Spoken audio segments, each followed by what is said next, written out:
Hey folks, welcome to another episode of Hawthorne Law TV. My name is Jim Hart. I'm the founder and chief attorney here at Hawthorne Law. And today I want to talk to you about trademarks. It's a really important but often overlooked area of the law for online businesses. And it's really important that you understand what a trademark is, what the benefits are of creating a strong trademark, and how to make sure you can have a strong trademark, and how to register that trademark properly when the time comes. So let's start with the basics. Here's a quick definition of a trademark. A trademark consists of a word or words, phrase, logo, graphic design, or expression that functions to identify the source of a product or service and to distinguish it from its competitors. So when you have properly filed and registered your trademark, you're entitled to trademark protection from the federal government, and that means that you can keep others from using your mark, and you could be entitled to damages if somebody does infringe on your intellectual property by using your mark in violation of your trademark. The main benefits of creating a strong trademark are, number one, it's going to be much easier to register than a weak trademark. And it's also going to be easier to police and protect than a weak trademark. So you're really going to be able to effectively distinguish your brand from those of your competitors. On the other hand, a weak trademark or a weak trademark that you intend to register is going to end up costing you a lot of time and money, and then it could be difficult to register with the United States Patent and Trademark Office. And even if you are able to register it, if it's weak, the reasons it's weak may subject it to other brands coming in and infringing on your mark, sometimes unintentionally, but they're doing it anyway. So the question I often get is, how can I make sure that I have a strong trademark? Well, fortunately for us lawyers out there, the federal courts have given us some guidance on what makes a good trademark and a bad trademark. And so without going into all the legal nuances and terminology, here are the basics. The federal courts have referred to what's called a spectrum of distinctiveness to classify trademarks. So when they're looking at a new trademark registration, when the examining attorney is looking at that mark, they can classify it as one of 5 different types of marks. And these are from strongest to weakest: a fanciful mark, an arbitrary mark, a suggestive mark, a descriptive mark, and a generic term.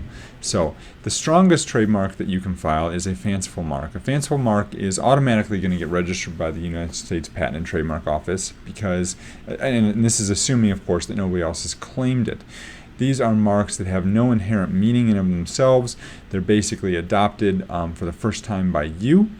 And a good example of a fanciful mark would be Google. Obviously, there was no Google before Google formed Google. And Skype is another one that is a fanciful mark. There was no such thing as Skyping until Skype coined that term. The next best option, if you can't come up with a fanciful mark for your business or don't want to, is an arbitrary mark. An arbitrary mark is basically a common, ordinary word, an everyday word, which is also found in the dictionary long before it was registered, but they're used in a way that is completely unrelated and different than their dictionary meaning.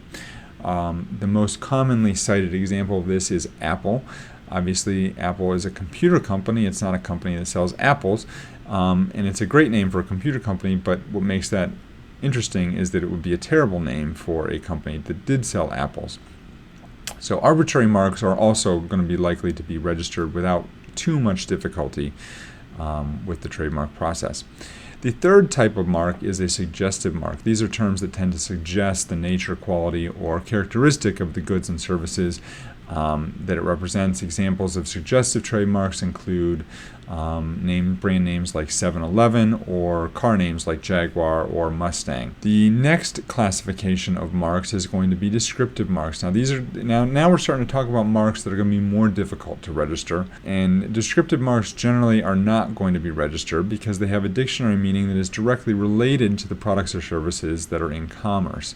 So these terms are typically not able to be registered unless they have a distinctive character that has been established through extensive use of that product or service in the marketplace. In other words, you should avoid descriptive marks when naming your business. The last classification is a generic term. Generic terms are never going to be registered. They're exactly what you would think they are. It's just basically the common name of a product, and it's incapable of distinguishing your product for something else in the marketplace, so that's why they're not going to be registered. So obviously, as I mentioned here, the strongest trademarks and the ones that are most likely to be registered are going to be the fanciful and the arbitrary trademarks. Suggestive marks are also strong, but they're going to be less strong than the fanciful or arbitrary marks. But you should be aware that even if you do file a trademark that is fanciful or arbitrary in nature, if it's already been picked by somebody else in the marketplace, your application is still going to be denied. So you may be wondering, all this information, how do you pick a brand name for your business and how do you do it the right way? Well, the bottom line is you shouldn't pick the first name that comes to mind. You want to spend some time brainstorming different ideas, thinking of different combinations of words, thinking of other objects that might somehow relate to your brand or be characteristic of your brand. I like to think about constellations and stars, animals, mountains, plant names, etc.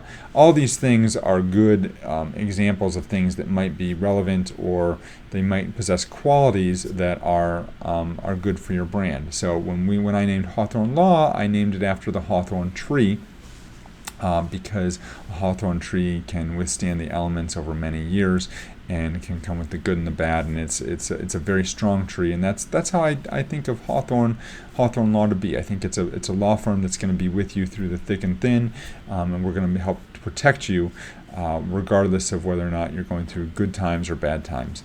And so I think you really need to put a lot of thought into this and come up with a name that is really creative, unique, and original to your brand. That's the best way to have a good trademark, and speeding through and giving yourself the best shot of speeding through the registration process. So once again, I want to thank you for watching today. If you have any questions about what type of business entity you should choose for your law firm, how to register your trademark, or would just like to know more about how to protect your intellectual property and brand name online, you can check us out at www.hawthornelaw.net. And once again, my name is Jim Hart, and I want to thank you for watching today.